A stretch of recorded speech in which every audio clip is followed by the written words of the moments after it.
Hello and welcome on into Big Ten Today. I'm Megan McEwen. We are nearly halfway through conference play and things are getting spicy on the women's side of the ball.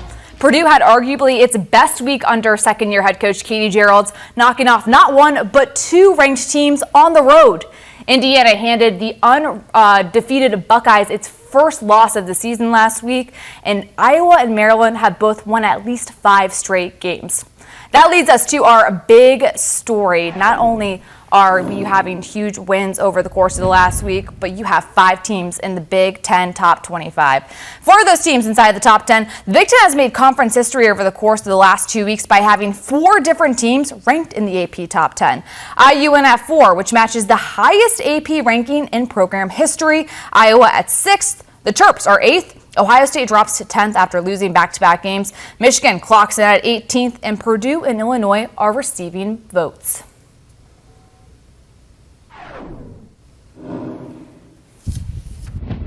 Joining us now, Indiana senior guard Grace Berger. And Grace, not only are you off to a great season, but Indiana's off to its best start in program history at 20-1. You've been on multiple NCAA tournament teams. What makes this particular team unique?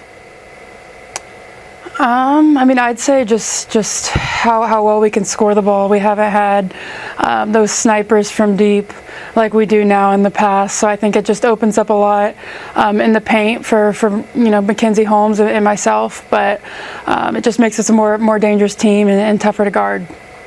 Your team is much more dangerous, especially now that you're back on the floor fully. You missed nearly 6 weeks with the knee injury. You're back now playing at full health. What kind of perspective did you gain from having to sit out during that injury time?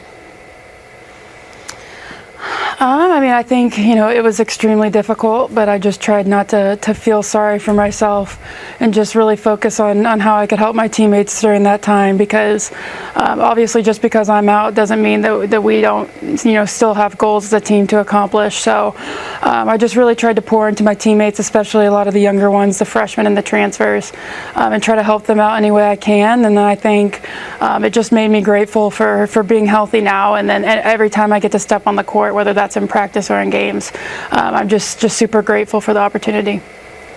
You poured into your teammates. I know your head coach poured into you. During that time, she wore one of your Grace Berger t-shirts as she coached on the sideline. How would you describe your relationship you have with head coach Terry Morin? I think, we have a great relationship. Obviously, on the court, and she's pushed me to be better on the court every single day. But I think just the person she is off the court and how much she cares for myself and my teammates, and how much she pours into us as young women, more important than just basketball players. She really pushes us to be great in all aspects of life, and I think she's just a great role model. And I have so much respect for her, and I'm just so grateful that I've had the opportunity to play for her. Something that's so interesting about Coach Morin is I think one of her characteristics is she has her teams playing with so much discipline. Your team ranks first in the Big Ten in field goal percentage at nearly 51%. Defensively, you are always disciplined. You're holding opponents to 38% shooting from the field. How does she implement that discipline into her players? I think, it's just the kind of person that she is, and then it just spreads to all of us, from the top all the way down to the bottom, and us players. Every single day in practice, whether we've won 10 games in a row or just lost a game, she has the same attitude, that we need to get better. We need to be that blue collar team. We haven't accomplished anything yet, and so every single day in practice, no matter how well we've done in games or anything like that, she's pushing us to be even better, especially on the defensive end. Never satisfied now. I tell you what, being at that Ohio State game last week and having the chance to call it, that crowd was incredible at Assembly Hall. And you all have had incredible crowds this whole entire season. How much of an advantage has it been for you when you can play against these top teams at home and have that noise in the background? It's a huge advantage to have 10,000 people that are just following along in the game and being loud and making it hard for opposing teams to hear the play call and even be able to think with that much noise. I think just the energy in the building that are behind us. I think it gives us a huge advantage for sure. One advantage that Indiana has, having you as a player, you are the first player in Indiana basketball history, men's or women's basketball, to score more than 1,600 points, 600 plus rebounds, and 500 plus assists. What about Coach Morin's system has allowed you to have that success? I think Coach Morin is one of the best coaches in the country for a reason. I think she's really good at putting her players in positions to be successful. So, whether that's me coming off a ball screen or me being in a certain set, she really allows me, I think, to excel, and she puts me in positions to use my strengths. And then also, I've been surrounded by some really, really good teammates too that have made it easy to kind of have success on the court individually. One of your strengths is that mid-range game, and you shared with me a story last year about how you had to somewhat alter your shot form because of something that a youth coach had told you about adjusting to the level of the college game. How have you been able to work on that mid-range game and make it one of the most dangerous aspects of your attack? Yeah, we have some of the best coaches in the country, so they've gotten in the gym with me since day one. We knew that my mid-range game was kind of my strength, but I think that required me to, gain some strength in college, gain some speed, get a lot of time in the weight room, and then just work with my coaches on how to get to certain spots to get that shot up. So it's always been kind of a strength of mine, but I think my coaches have kind of made it easier for me to get to those spots and helped me, gain some skill so that I'm able to get those shots up, even against, some of the best players in the country. You've also had to adjust your role into this year, playing point guard primarily. What has the biggest difference been this year with kind of switching from being more on the wing to having to be in charge of the offense? Yeah, it's definitely, I think, different. I've had the ball in my hands, a lot the past couple of years, though. So I pretty much, I'm familiar with the plays from all positions on the floor. I've been here 5 years, so I kind of know, what Coach Morin wants on the floor. And then I'm surrounded by really great teammates that make being the point guard easy. I just know that I have to get them the ball in spots that they can score, and they're going to make me look good. So, it hasn't been too hard because, I have great teammates that make me look good. Grace, one of those players that's made you look really good this year has been forward Mackenzie Holmes. She's second in the Big Ten in scoring at 22 points per game. What is it like playing with someone who's as dominant as Holmes is in the post? Like I kind of just said, it makes my life really easy. It makes all of our, guards on our team life pretty easy. You throw it to Mac, and it's pretty much an automatic bucket, an automatic assist for you. So, it's just having, a player like her that's as consistent, as dominant as she is. I think it takes a lot of pressure off of you because you know what you're going to get from Mac every game, and that's, just about 25 points and 10 rebounds a game. She's a great leader, a great teammate, and she's just a joy to play with. It's nice when you have someone you can count on for an automatic double-double night in and night out. You've also had a fantastic freshman in Yarden Garzone who's really come on the spot, and she's playing with so much confidence and has adjusted to the college level so quickly. How would you assess what she's been able to do for your team this year? Yeah, it's crazy to think that she's a freshman because it feels to me like she's a fifth-year senior. Just the way she carries herself on the court, but off the court too. She gets in the gym. She just kind of goes about her business, and she's just super mature. So I think it helps that she's played against professionals. She's played with and against WNBA players. So she's been in those big-time moments, those big-time games before. So nothing really phases her. And it helps that she's super talented as well. This is a team that has a ton of talent. I believe all 5 of your starters are averaging double figures in scoring. What's the ceiling for this team? We're hoping a Big Ten championship and then a Final Four and a national championship. We feel like, on any given night we can compete and beat any team in the country. So we're super confident. We realize obviously we have to get better at certain things, and we have a long way to go until we accomplish any of those goals. We're just trying to take it day by day. But I think if you ask any of us, we feel like the ceiling is a national championship.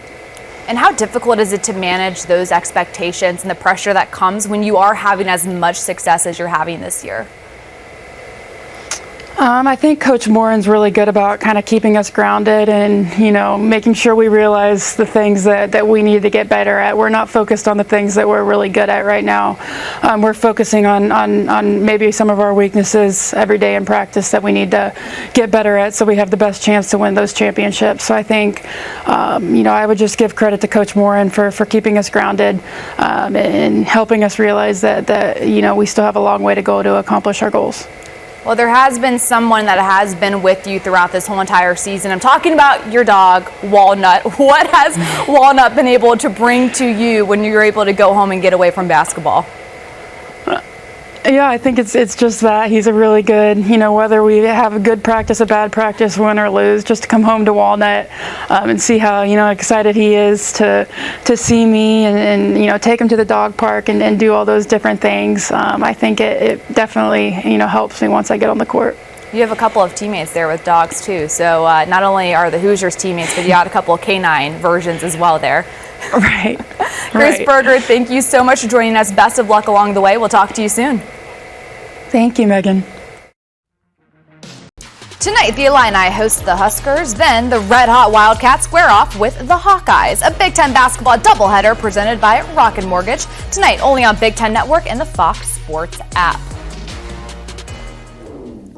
And here to talk all things men's hoops, our very own Trent and Meacham. Nothing better than a doubleheader coming our way tonight on the Big Ten Network. Hey, every game in the Big Ten has been fantastic. Doesn't matter who the matchups are. So, again, tonight, we got some great matchups tonight. And there's so many teams that could really separate themselves here at the halfway point, so it's going to be interesting to see kind of how these teams respond getting over the hump of that halfway point. Especially considered how jumbled the middle of the Big Ten has been. There were like 7 different teams that had 4 wins, 3 losses. It's been wild so far this season. Let's start with Northwestern and Iowa playing tonight in Iowa City. The Hawkeyes coming off a huge win over Rutgers. Northwestern has won 3 straight. What does this come down to? Well, I say first is I think 2 of the best stories in all of college basketball. Northwestern Wildcats solely in second place right now in the Big Ten. I mean, nobody thought that. So that's a huge story. Hopefully they can continue their winning ways down the stretch. And then Iowa, they looked like they were dead in the water a month ago and lost a number in a row. Patrick McCaffrey steps away. And he returned last game, knocked down 3 threes. I mean, so that's a great story. It's great to see him back on the court for his own personal sake, most importantly, but now he's contributing to his team's success. So 2 great stories, two really good teams that could finish in the top 4 in this league. I called the Northwestern game on Saturday against Minnesota. They blew Minnesota out, and Minnesota has their struggles. But I was so impressed with Northwestern on both sides of the court. Defensively, they've been good all season. Their physicality, they switch a lot, and they communicate so well. They switch on contact, so they don't let guys slip to the basket, get easy ones. Really great, communicating, talking, and their aggressiveness in the half court is really impressive. And then, offensively, they got those 2 guards. Chase Audige, Boo Buie, I think one of the best backcourts in all of the country. Both averaging over 15 a game. They're both over 1,000 point scores. A ton of experience there. They're playing through them, so they're playing really well. And then you have Iowa, who's a really high-powered offense. Just put up 93 on Rutgers, so now they're going to get up against one of the other best defensive teams. One of the best defensive teams, by the way, to put up 93 on Rutgers. I mean, come on. So Iowa's averaging 81 points a game. Northwestern's only given up 61 points a game. So they go from playing Rutgers, one of the best defensive teams, now welcoming the Wildcats, one of the other best defensive teams. But they play very differently. So it's going to be interesting. This really aggressive half-court defense from Northwestern. What Northwestern does is they trap everything in the post, and they'll trap drives too. And Iowa is a team that's filled with multiple guys that can make plays. Chris Murray's having an all Big Ten caliber season. Aaron Eulis out of nowhere has really come alive, averaging 15 a game the last 3 games. But just have multiple guys. Connor McCaffrey's having his best offensive season. And Northwestern really go after it when the ball gets in the paint. So how well can they contain Murray, McCaffrey, these players driving to the basket, but then also get after the 3-point shooters of Iowa? I think that's going to be the key. It'll be a different ball game for Northwestern than they had on Sunday or Saturday against the Gophers. You mentioned the defense of Northwestern. I mean, Chase Audige leads the Big Ten right now in steals per game at nearly 3. What specifically from him impressed you in that game on the defensive side of the ball? Well, yeah, defensively, he guards 1 through 4, and he's really a disruptor while not getting out of position. And that's kind of where some guys will get steals, but they gamble. And so they'll have 3 or 4 steals, but they also gave up 3 or 4 baskets too. That doesn't happen with Chase Audee. So his discipline on that end of the floor while still being a disruptor is impressive. But I also got to say offensively, he's really improved as a decision maker and playmaker. They run him in a lot more ball screens than they did in the past. It allows Boo Buie to get off the ball, give him a breather. Chase Audee is one of the best two-way players in the league. Ooh. Wise words coming from you. Big words coming from Trent Meacham.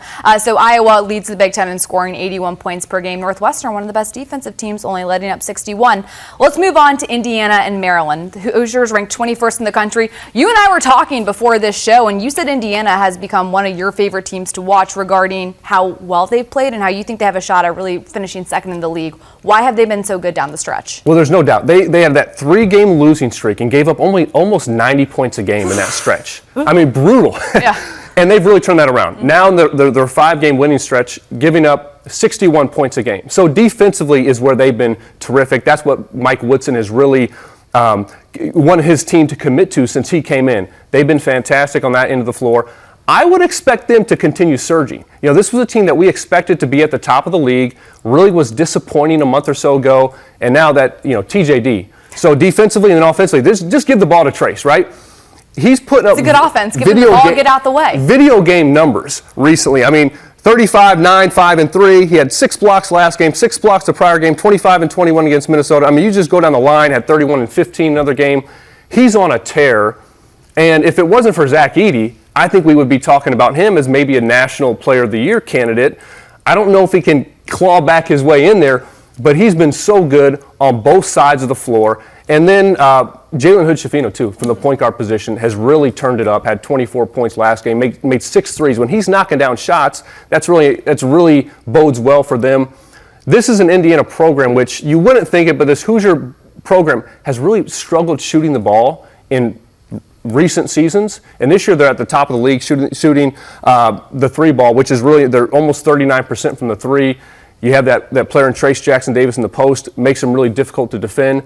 But this is going to be a tough game. Maryland's playing much better. Jameer Young is at the point, averaging 21 a game in his last 6 games. So I think that matchup with Jameer Young and Jalen Hood-Schifino is going to be a lot of fun to watch. Not to mention, Indiana has had to deal with injuries. Xavier Johnson's been out for a while, so they're finally starting to click and find a little momentum. I mentioned Maryland will have won 3 of its last 4, so big things happening right now for the Terps. Moving on to Illinois, who's tied for 3rd right now in the Big Ten standings. Finally starting to come on and find a little more consistency as well. What's impressed you most about them?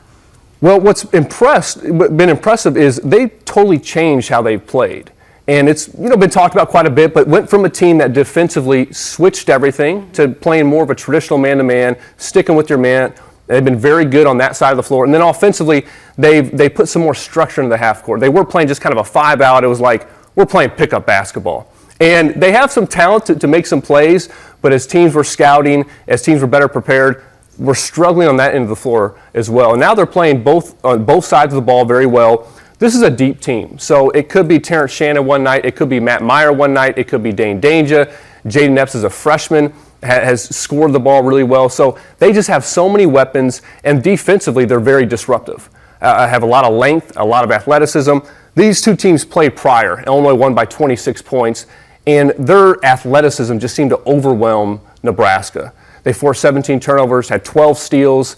So that's going to be critical tonight. Can Nebraska take care of the ball and not allow Illinois just to be disruptive and get out in transition? You mentioned Illinois' offense particularly. They've changed things up, running Brad Underwood's spread offense that he ran a lot of Stephen F. Austin, and it's allowing for more freedom to cut to the basket. And as a result of Illinois' athleticism, they're driving by people. Why has this offense been so effective? They weren't running it to begin with. It really kind of started right before conference play began.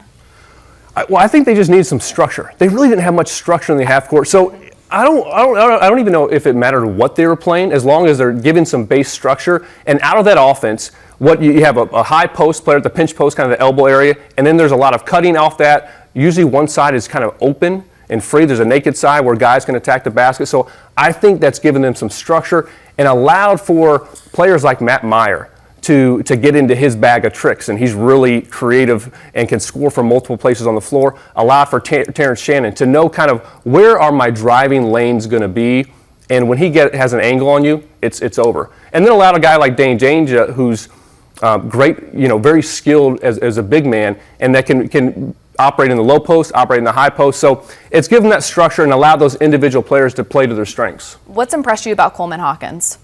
That he's affected the game without scoring the ball. Has not really been that effective offensively, but he does so much for the team on defense. He blocks shots, he can switch and guard all positions, he runs the floor well.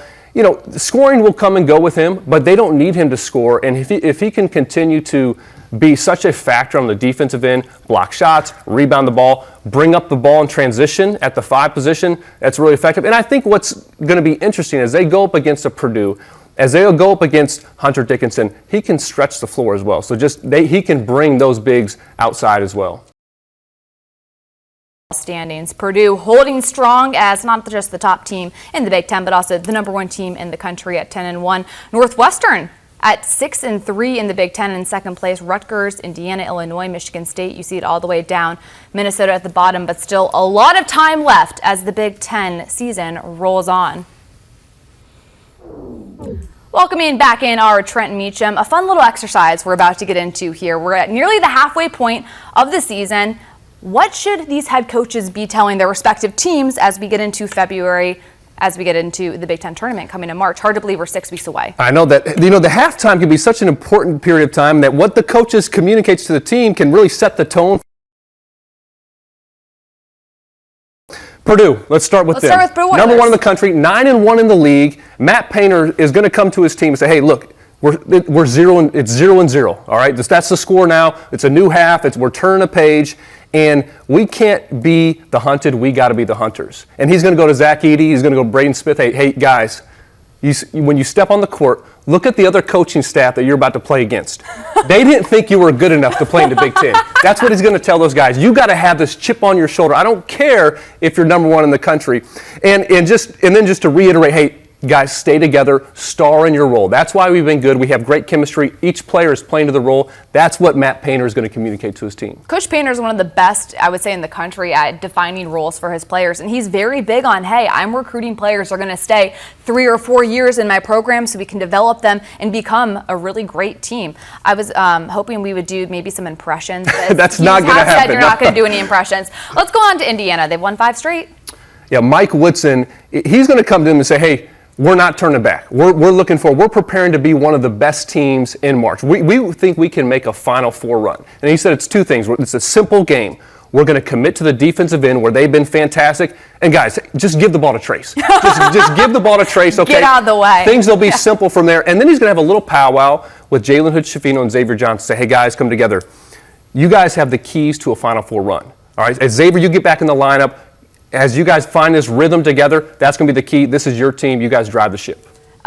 Indiana also shooting 50% from the field as a team right now. That leads the Big Ten. Is he saying anything about trying to get extra shots in the gym? Give the ball to Trace and you'll have open shots and it'll be good from there. Fair enough. I like it. Let's go on to Rutgers now. They've lost 2 of 3 but remain the best defensive team in the Big Ten. They're coming off. They finished the first half poorly. You think of the end of halves are so important. The beginning of halves are very important as well. Gave up 93 points to Iowa. Mm-hmm. So Coach Pikel's going to tell his team, hey, that's not who we are. That was an aberration. We're getting back to smash mouth basketball. We got to take teams out of what they want to do. We allowed Iowa to be too comfortable, allowed them to be in rhythm.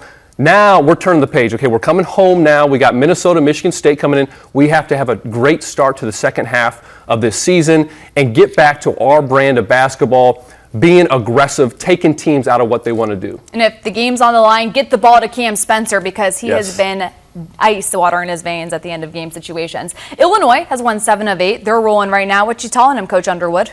Brad Underwood is going to tell his team, hey, there's 2 things. You got to trust in the game plan and trust in each other. Okay, we've changed the game plan this year. Continue to trust in what we're doing as a coaching staff. We're trying to put you guys in the best position to be successful. It's working. Okay, teams might go on runs, might make shots, but trust in what we're doing and then trust in each other. Offensively, move the ball, share the ball. There's enough for everybody to eat. Okay, if someone's got a hot hand, go to them.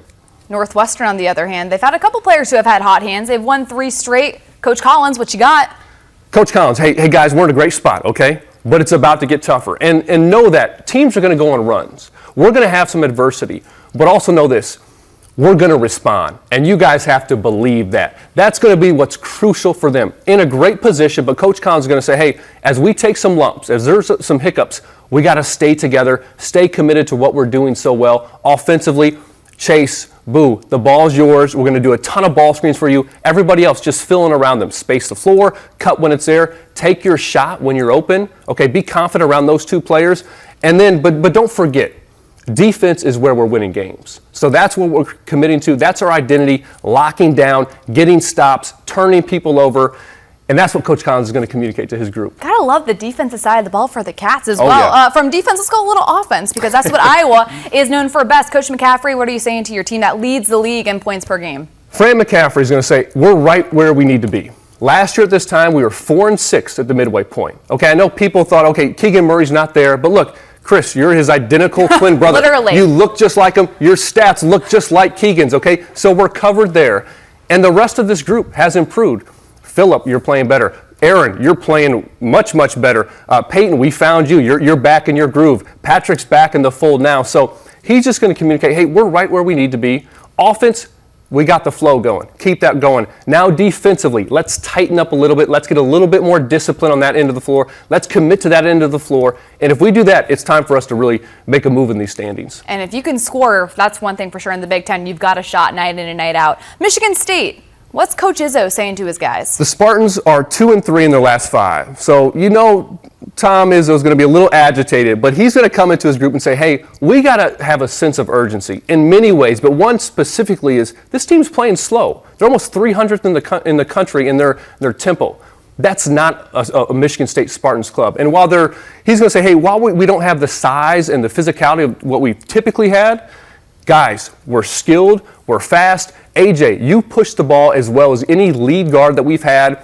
Joey, Malik, Jaden, Tyson, you guys get out and run the floor. Put pressure on opposing defenses. I don't care if they make the basket. I don't care if we get the rebound. We got to go and really push the pace offensively. They've got Rutgers coming up next on the docket. Who of all those coaches you've named is in the best mood right now? It's got to be Matt Painter, right? I think. I mean, it's not Tom Izzo. If they were 9-1, it probably wouldn't be him. He's always going to be on his guys, but I would not bet against Tom Izzo, that's for sure. You cannot bet against Tom Izzo in March. I think that's one thing we have learned down the stretch. Welcome back to Big Ten Today. Joining us now is Michigan interim head coach Brandon Nurato. And coach, you're coming off of a very big weekend. After being down 3-0 to Penn State, your team surges back for a win. When you're down 3-0, what are you telling your squad right there? Just stay in it. Really proud of the guys for being resilient and just stick to our game plan, and then you just hope it's going to come.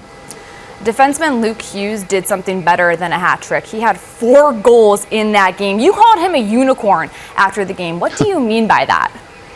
He's a special player and a special person. I think people forget that he's only 19 years old.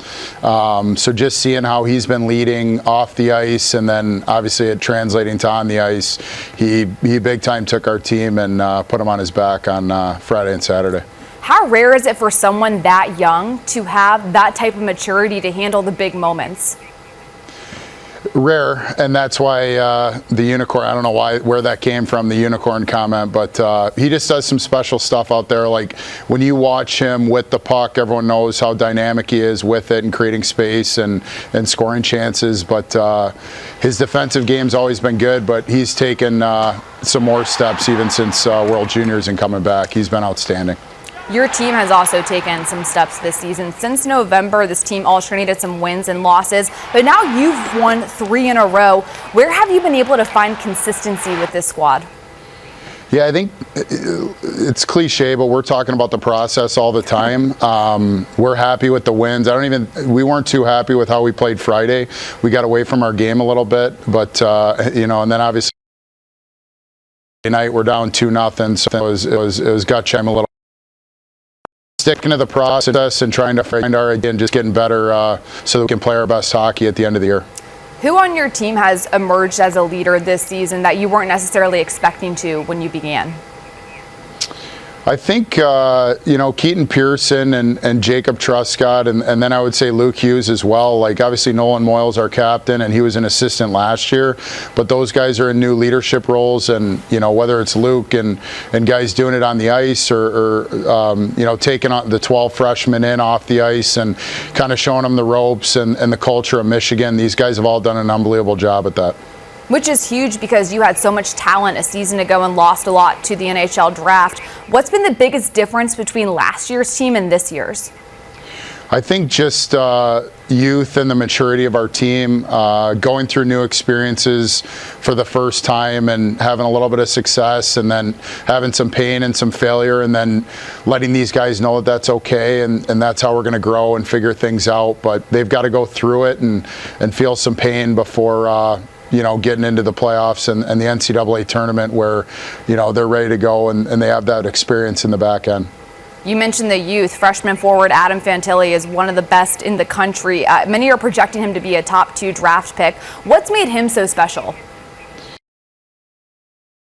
He's got all the tools. He can shoot, he can pass, skate, but his compete is off the charts. And like any 18-year-old, they're trying to do it all like superstar, like he's trying to put the team on his back as well, and sometimes he cares too much, but I wouldn't reel it back. We always joke like you can't take a saddle off a Mustang, and Adam's a Mustang, so you got to let these guys ride and do their thing, and then just kind of coach them through it. But he's been outstanding, and he's taken another big step after the World Junior Gold Medal with Canada.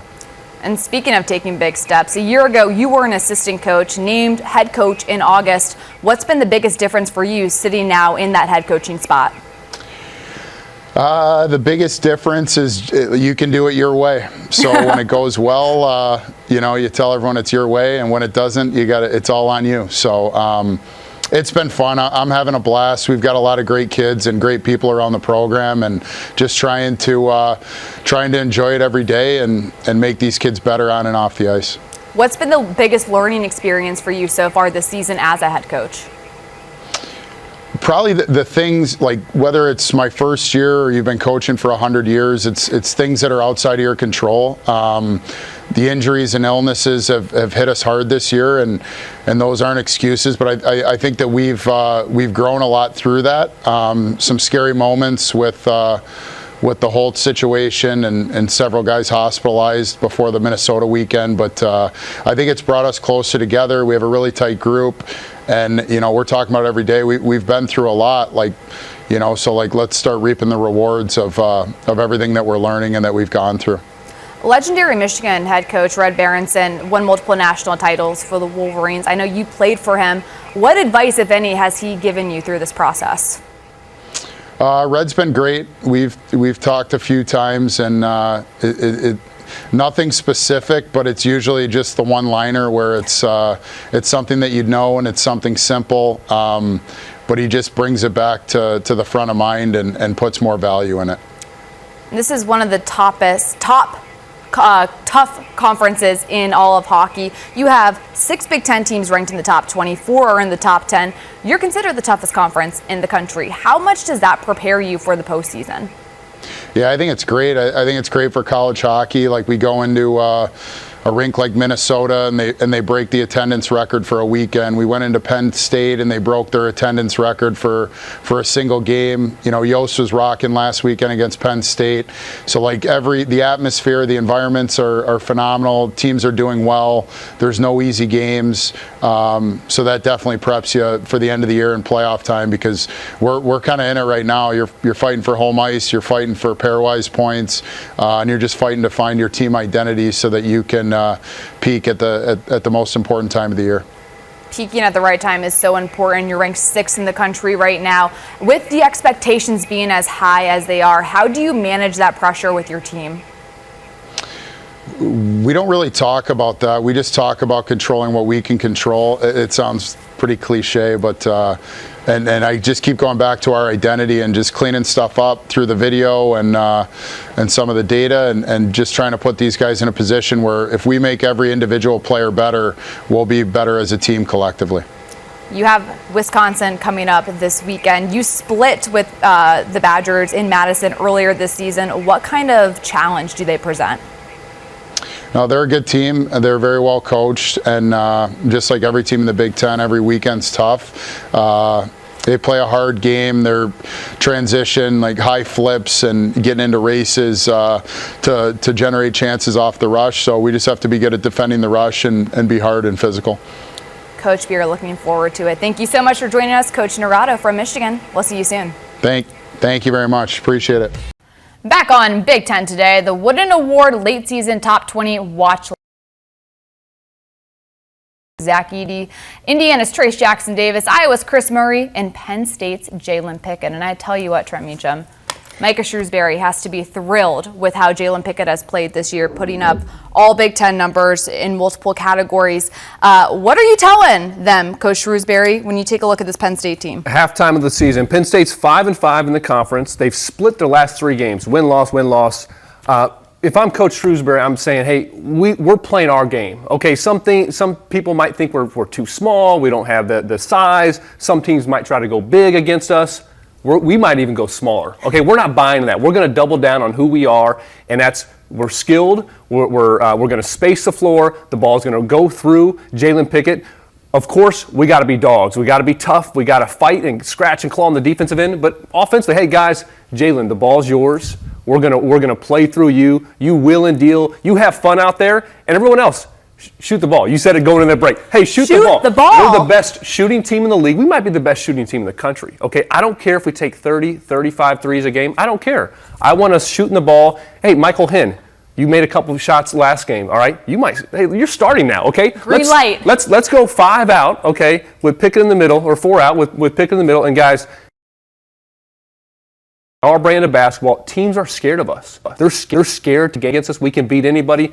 Let's keep that rolling. Not only is Penn State shooting 39% from 3, which leads the Big Ten, they're also only averaging less than 9 turnovers a game. So being able to create extra possessions for themselves, always big. You got to be happy about that, Coach Shrewsbury. Let's go on to Maryland. What's Coach Willard saying to his squad? So Maryland's playing better, 4-2 in their last 6, and Coach Willard's going to come in and say, guys, we got off to a great start. We started the half well. The first half of the season. We ended the first half of the season well, but there was a middle stretch there where we kind of lost our way. We forgot what is going to get us there to have success. I, as a coach, my first year in the Big Ten, wasn't quite prepared for bringing it like we had to every time out. But we regrouped, and now we're back on track. We have to be the aggressor, okay? I don't care. We switch defenses, as you know, guys. We might play full court man. We might be in the half court man. We might play zone defense, whatever. We got to be aggressive. We got to disrupt. We got to get in passing lanes. And then, hey, Jameer Young, I don't care who you're playing, Hood Schifino, you're playing, I don't care. You're the best guard on the court. He's going to really get him going. You've been playing fantastic. And everyone, hey, when you got shots on, but play our brand of basketball. That's got to be aggressive and intense. Jameer Young right now 8th in the conference and scoring at 16 points a game. You forget Maryland knocked off Illinois earlier in the season 2 months ago. That was a long time ago, but still, it's a team that's capable of competing with the tops in the league. Moving now on to Michigan, who's lost 3 of 4. What you telling them, Coach Howard? So now we're getting into kind of a grouping that now I think they need a little bit more motivation in some ways, or encouragement. Sometimes at the top, there's a saying you want to afflict the comforted, but you also kind of want to comfort the afflicted. And these teams now I've never heard that saying, okay, but that's a saying. So now these teams, the coaches might need to kind of, encourage them a bit more. And I think for Juwan Howard, he's telling his group, look, last year we did not meet expectations. But you know what? At the end of the season, we were the last Big Ten team standing. All right? Doug, Kobe, young backcourt. You guys are playing better. You're getting better with every game. We believe in you. The ball's going to be in your hands. We trust in you. Just keep on improving. Keep doing what you're doing. Hunter, we're going to make even a more concerted effort to get you the ball. Okay, don't get into the one-on-one matchups with the other post players that you're going to be playing against. Keep playing your game. We're going to get you the ball. Don't worry about. That's going to be Juwan Howard's, what he's going to tell me. And then also, hey, down the stretch, guys. All right, we've been there. Went toe-to-toe with some of the best teams in the country, have not finished games. Mm-hmm. But this is what it's going to come down to. It's going to be a loose ball. It's going to be securing a rebound. It's going to be stepping up and knocking down free throws, knocking down an open shot with confidence.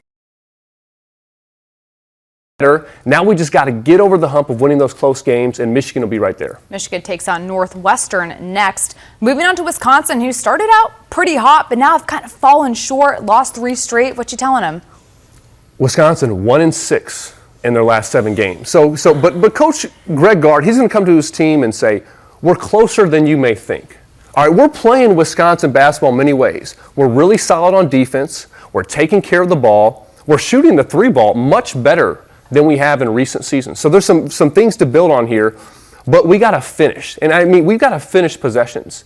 Rebounding, we're one of the worst in the league in our rebounding margin. We got to finish defensive possessions where we're really playing solid defense, but we got to secure the ball. And then on offense, we're the worst 2-point shooting team in the league. Our free throw shooting has really fell off this year. That's not who we are. So we got to finish those possessions, finish it when we get to the free throw line. So here's what we're going to do, guys. Every day after practice, all right, your assistant coaches, they already have seen. They've gone through all the scouts, all the video. They know what 2-point shots you've taken the most on the season. And you're going to make 100 of those at the end of every practice. You got to make those shots. Chucky Hepburn, you're getting that step back. Tyler Wall, as you drive the basket, get into your footwork, you're going to have to finish those plays through contact. Got to make 100 of those every day in practice. And then after that, make 10 free throws in a row. You're not leaving the gym until that happens every day. And that's going to be the message. Just finish possessions, and we'll finish these games. You're giving the Badgers homework on that speech. You got to stay in the gym and make 100 shots. Come on now. Yes. Wisconsin takes on Ohio State next. And speaking of Ohio State, they've struggled as well. They only won 2 games in the month of January. Coach Holtman, what can you say encouraging-wise to try to get this team back on track for February? Encouragement is a big thing for him because this team really, they were reeling after that loss to Purdue. He's going to say, hey, let's go back 1 month ago. We went to Welsh Ryan Arena, Northwestern, so good there, so good defensively, and we ran them out of the gym. Then we welcomed Purdue to our place, and we're beating them in the final minutes, and we gave them the game. We had that game wrapped up. We were ready to take down the #1 team in the country. That's where Ohio State was. So he's going to remind them of that and say, hey, we're not that far off. Bryce, look, you're one of the best scorers in the country. You got to play some defense, though. All right, Zed, I know you tell a freshman to play defense. But you know what? Hey, the scouts are watching you. Yeah. They want to see you play on that end of the floor. Zed, I know you've been banged up. You got to be our anchor on the defensive end. Got to have a voice. And Bruce, you've had a terrific first half of your freshman season. You've hit a freshman wall, though. Okay, every freshman goes for it. That happens to them, except for Bryce and Malachi Branham last year. But every other freshman, you're going to hit that. So it's getting into February. You're no longer a freshman. Now it's time to get back to the great point guard you are. Get those guys going. I think those 3 pieces, they get them going. If Coach Holtman gets them going, the rest of the team will fall into place. Ohio State played a tough non-conference schedule, lost at the buzzer practically in overtime to North Carolina earlier this season. So they have what it takes, again, to compete with the top teams in this league. Let's switch now to Nebraska, who've lost 3 straight, but they've shown some good spurts at times. Fred Hoiberg is going to come to his team and say, hey, guys, there's no excuses. I don't care who's out with injuries. We can't have excuses. And we're going to do whatever it takes to find a way to have some success, to win some games. Defensively, guys, we might do some totally different things. We might play more zone defense. We might be really opportunistic and being aggressive in certain moments, doubling certain players. Maybe it's just saying, hey, we'll let other guys just shoot the ball. We're not even going to guard you on defense. But Coach Hoiberg's going to come to his team and say, hey, we're going to do whatever it takes. Offensively, we're going to play some different lineups down. We have some guys out. We might put some better shooting on the court. Casey, CJ, our 2 best shooters, you're going to play together more. Really make teams guard you, extend the court. We might play Wilhelm and Derek. We might play you guys together at the 4 or 5. We haven't done that much, guys, but we can spread the floor now. We're going to give teams different looks. And then, Sam, you got to be really aggressive when you have opportunities to attack the paint. And Griesel's been a great addition to this Nebraska team coming over.